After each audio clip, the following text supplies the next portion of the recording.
Welcome to Carpool Conversations, where our goal is to help equip parents to have meaningful, Christ-centered conversations with their kids. I'm Amy Lowe. And I am Sarah Jones, and today we're going to be talking about coaching questions. Okay, today's topic is all about how do we coach our kids through the art of question asking. You know, we wear so many hats as parents, but one hat I like to put on and think about, and we're going to talk about today, is the coach hat.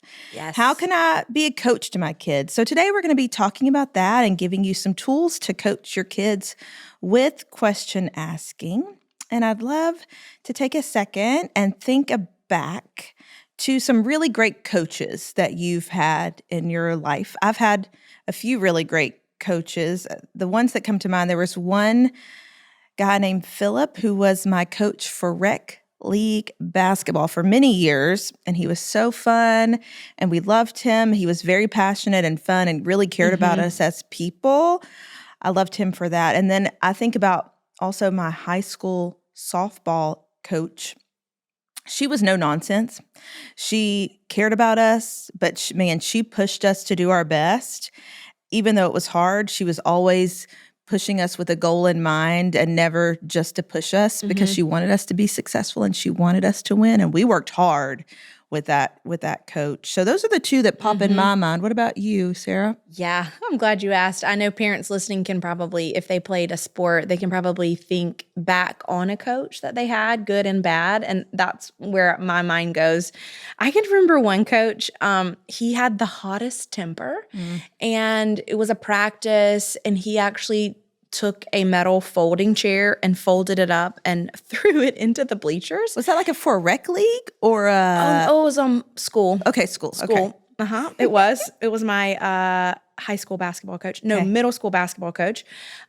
He was so angry, and his face would turn really red, and he would have this vein in his forehead that you're like, okay, he's about to lose it.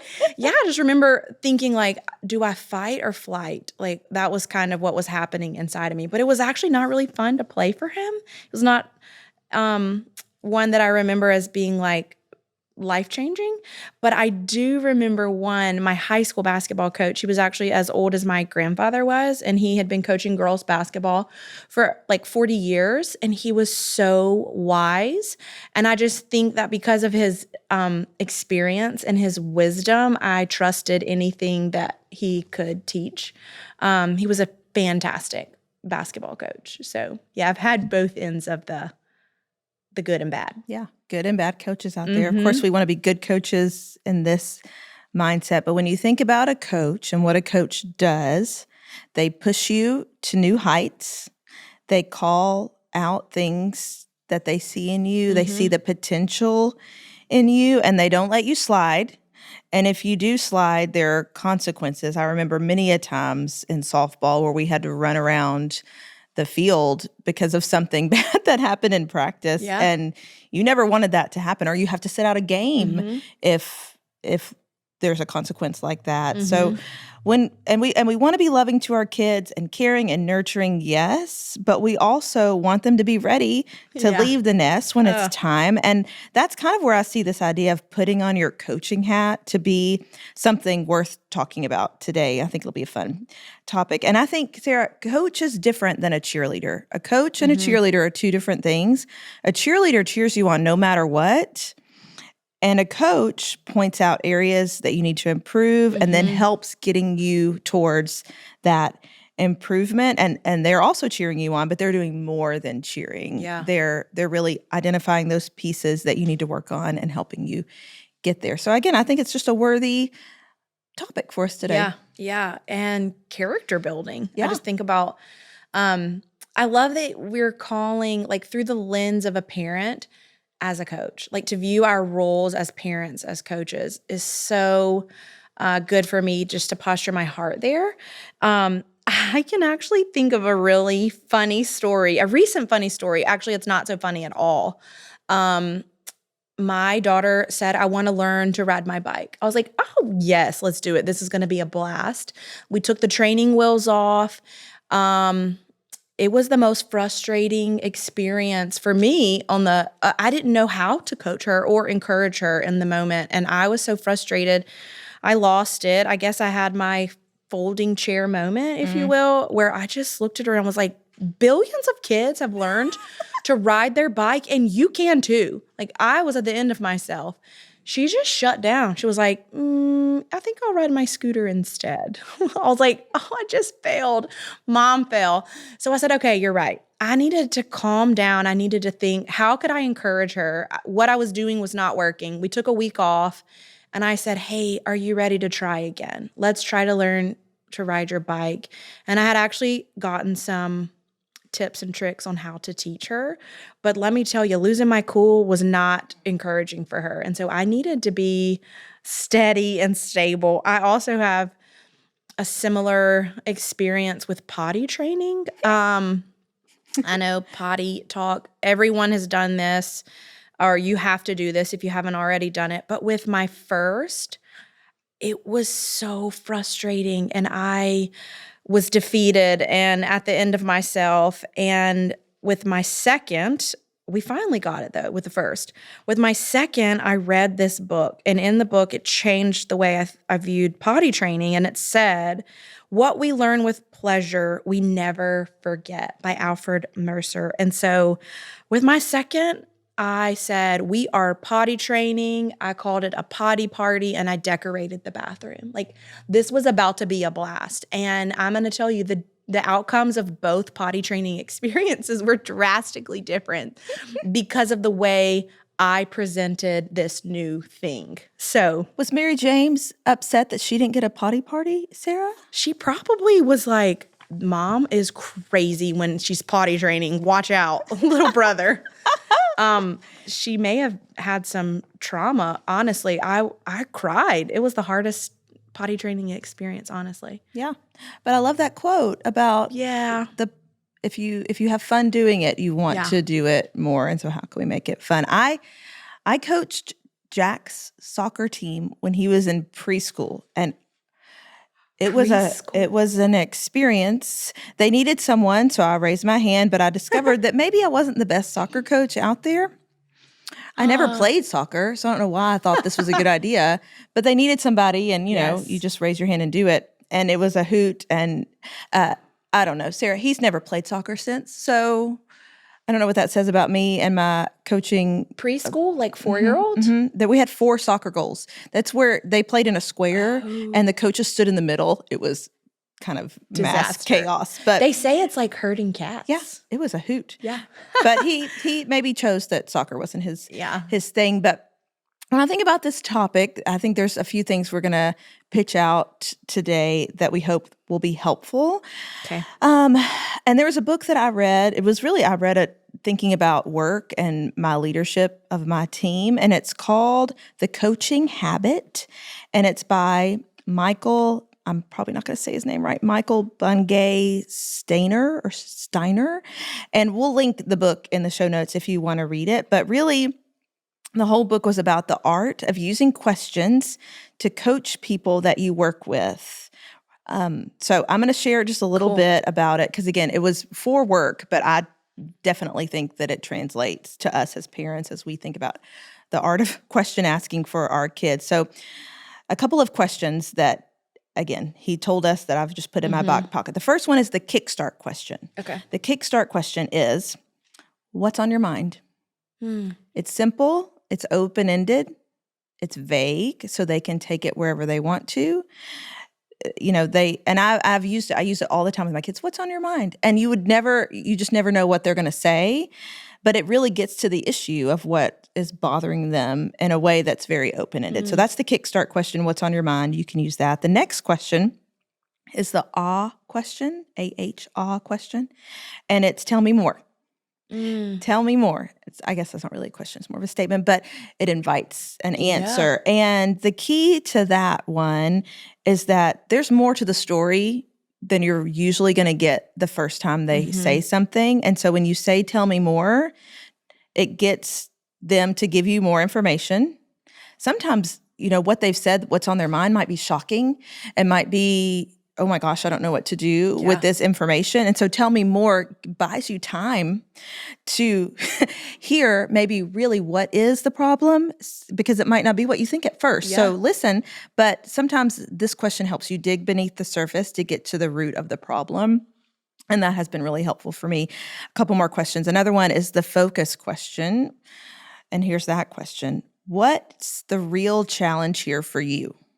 What's the real challenge here for you? And what that does, it helps them self-identify, like the pain point. What is the real challenge? When you boil it down, let them do the work to think about it. And then you can work on tackling it together once you know what that is, but it's self-identified. So what's the real challenge here for you? Another question, he calls it the lazy question. It's how can I help? How can I help? But it moves you to action. It says, I want to be involved. I want to help you, but I'm not going to give you all the answers and I'm not going to do it for you completely, but I want to help. So again, it makes them answer the questions so that they can identify, hey, Mom, I want you to help in this way. I don't want you to help in this way. Sometimes they just want you to listen, Right. Sometimes they just want you to listen. An invitation to listen. Yeah. For sure. And at the end of the day, what Michael says is that he wants you to be curious. And I love this. He wants you to tame your advice monster. Be curious and tame your advice monster. We probably have a lot of answers for our kids, but I think giving them the answer doesn't do them a great service because helping them discover the answers for themselves, I think they're going to grab it much better than if you just tell them. And so the art of question asking helps you tame your advice monster and continue to be curious so that you listen to what they say. So those are fun. I love that you mentioned that because we've talked before about just being a student of your child's heart. And I feel like these questions are great places to start if we truly want to be a student of their heart, because we're obviously parenting opposite children. So are you. And so they want to be loved and coached differently. So I have learned that. Yeah. Amy, do you know who was probably one of the greatest question askers? Tell me. Jesus. I just find it so interesting. He actually asked 307 questions, 307 documented questions, but they weren't questions that you get a yes or no. They were all open-ended questions. Yeah. He never asked when questions, and 80 of his questions were how and why. And he knew the answer? Right. Okay, keep going. All knowing, beginning and end. He knows it. One of the ones that I love as an example is that he asked is, will you really lay down your life for me?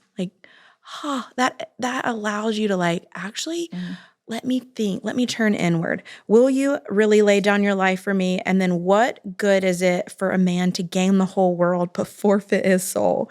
Can you imagine Jesus asking you that? No yes or no questions. He was a really great question asker. And so if you need an example of how to ask really great questions, you can just look at Jesus and all the 307 questions that he asked. And look at how he responded to questions, too, because people ask him questions all the time, and he never shamed them for asking questions. So I think you could look at it both ways. Right? Yeah. It was such a beautiful, art of conversation moments happening. Yeah. So good coaches ask good questions. You've already said this, but stay curious. I also think good coaches, they stay curious in the pursuit to lead well. I know in a book, Andy Stanley's book, the parenting book that he just recently wrote, he talks about his daughter, and there is a transition from the discipline years, the training years, the coaching years, and friendship years. But in the coaching years, your stance is he would look at his daughter and he would say, how can I help you make this decision so that you have little regret for your future as possible? Ultimately, it's your decision and ultimately it's your consequence. But let's think future focus. How can I help you so that your future has as little regret as possible? I just thought that was so wise. And also, it allowed her to have a consequence where she could learn from her mistake. I know so often I just learn really well through experience and failure and not bailing them out, letting them fail so that they can calculate the risk at home. Gosh, that's so wise. So get interested in what your kids are interested in. Get curious, lead well, be a student of their heart. Yeah. Gosh, so good. I love that he framed up a piece of it as the coaching years. I think that's really fun to dig into. Yeah. Okay, another resource, again, this is, you might think this might be a little bit of a stretch, but bear with me. Okay. There was a master class that I took. Those are the classes online that you can take that they offer, and there's tons of different people that teach them. But I took a master class on the art of negotiation, and it was led by a man named Chris Voss. Oh, and nice. His job, Sarah, was he was an FBI negotiator for 24 years. Okay. FBI negotiator. Those are the ones that, you're on the phone with the person and trying to negotiate high stakes. And he did it for a really long time. And so he taught a class, a master class called The Art of Negotiation. He also wrote a book about it. We'll link the book in the show notes, but you can also just, if you are in the master class system, you can look it up. It's very helpful. And I'm just going to share a few things that I learned from it. But the idea is helping our kids get to the same answer we want them to get to, but by talking it out and not by giving them the exact answer. It's more of like a self-discovery, and it's an art. That's why he calls it the art of negotiation. So the idea is we can look further down the road than they can look and see what could come of as a result of bad choices where they can only see right in front of them. And so what this does, what this whole book and the class does, is that helps you okay, let's help the kid get there for themselves rather than me just giving the answer. So I'm going to share a couple of things from that book, from that masterclass that was really fun. Okay. Number one, the person on the other side is not your enemy. So I think a lot of times we're like, I want to win. I want to be the one to, I have the right answer and I want to get it right. And your child is wrong. And so it's like, nope, we're on the same team. We're working towards the same goal. I just think that mindset is really helpful. Another good mindset that goes with that is just this idea of collaboration. Like, we're going to work on this together. Like, you don't want to do it all yourself. You don't want them to do it all themselves. You want to work together. That's how it works best. And, okay, so one of the things he talks about, which I've used, we're going to practice in a minute, Sarah. It's called It's called mirroring. Oh. And he taught it, and it's a rapport building technique that shows your counterpart that you are paying attention and you're giving them appropriate consideration and that you are open to listening and hearing more. So the whole idea of mirroring is I'm in a conversation with somebody, a one-on-one conversation, and they're talking and I'm listening. And what all you do, it's fascinating, is that you identify 1 to 5 words that the other person said that you can repeat back, but flip it to make it a question, like put an inflection at the end, like you're open-ended and you want them to respond back to you. But you're really not giving any new content. You're just mirroring what they say, flipping it, turning into a question, and then they keep talking. And he told story after story of like how he would go to like a party and just do that. And he was like, I was the most popular person at the party. And I didn't say one single thing about myself, but it's just, it showed that I cared.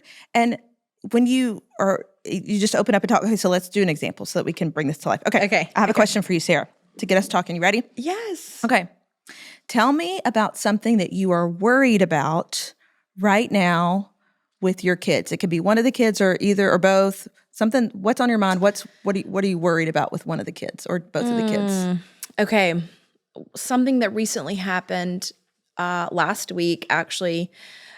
I have a problem with Mary James.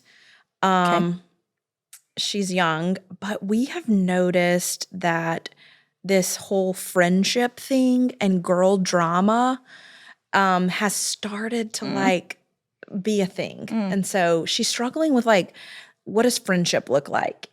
So you're having girl drama with Mary James. Yes, I'm having some girl drama.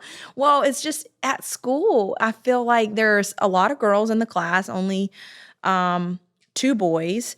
But yeah, so we're trying to teach her maybe what does a friend look like? What could a good friend be? What are some qualities of a good friend? So what are some qualities of a good friend, do you think? Oh, that's a great question, Amy. Well, yeah. I think a good listener. I think somebody who's kind and patient and who believes the best. These are all things that I think are good friends. Yeah. So Do you see what I did, Sarah? Yes. All I did was take something that you said, pulled it out, and flipped it into a question, and you just kept talking. yes. And how did that make you feel? I had more to say. You did. I did. I You just did felt have like more to say. I just felt like there were some layers maybe pulled back. It kind of felt like premarital counseling. I'm not going to lie. Well, it's a simple trick you can put in your Yeah. back pocket, but really all you do is just turn it into a question, and it shows the other person that I'm listening, that I'm Yes. engaged, and it makes you go deeper in the content. Well, honestly, I felt like they weren't yes or no questions. Right. You know, you get a lot of like, hey, how was your day? Good. Fine. Yep. Yeah. Yeah. Okay. Grab so on to something they said. something they said and make it a question. Yes. Okay. Yes. Wow. This is similar, Sarah. Another thing that Chris Voss says, similar, you probably heard it in here a little bit, is called labeling. Okay. And y'all know what this is, but basically it's like, you say things like, it seems like, it looks like, what I hear you saying is, and that also shows the person that I'm listening, that I'm paying attention, that I'm engaged in what they're saying, and I'm being empathetic and trying to understand. So using something like that, what I hear you saying is, it sure seems like, and then fill in the blank with what you really think they're trying to tell you, and see if you're right. You might be right, you might be wrong, but that's called labeling. So those are just two of the many things that I learned in Chris Voss's negotiation class that I think falls in line with this idea of coaching. Yeah. It's more of like, I am listening to genuinely hear you, not to give you the answer, not to give you what I think, or this is what you should do, but it's allowing them to discover it for themselves. And that takes longer. It's harder, just like you discovered with the bike situation. It doesn't happen as fast as we want it to sometimes. Yeah, and grace. I had to give myself grace. She had to give me grace at the bike situation. Yeah. We actually interviewed a friend, Katie Bulmer, and she's hilarious, but she talked about Friday night debate night. She has teenage daughters, and I am totally going to steal this from her, but they just have a topic and they act like the parents act like they're their friends, and they pick a topic and they're like, so tell me what are your thoughts on this? Oh, interesting. Why do you choose not to maybe drink alcohol or whatever the debate is? And she's like, sometimes what they say is so wise. And I'm like, yes, like maybe they're hearing me. And then sometimes it's like, oh, okay, this is an area of opportunity for growth for us. But Friday night debate night, I'm like, okay, when is too young to start this? I don't know, but I wanted to pass that along. Hopefully it encourages you. Start Friday night debate night. I love it. I wish she would video them so that we could see an example. That would really help me out. She's hilarious. I would watch it. So. Yeah, she probably will do that soon.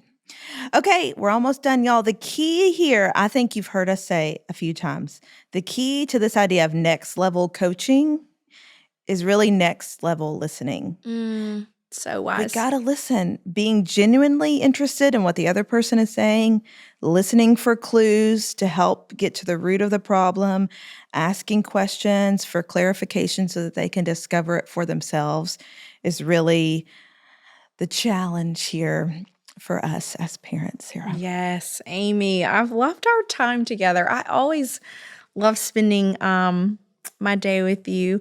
But we always end with a question, as you know. And I hope that this has encouraged your soul. That's our hope and our prayer, is that if you're in the carpool, that when you're listening, that you can just be encouraged. And so we want to end our time with a question so that you can just create an intentional moment with your kids.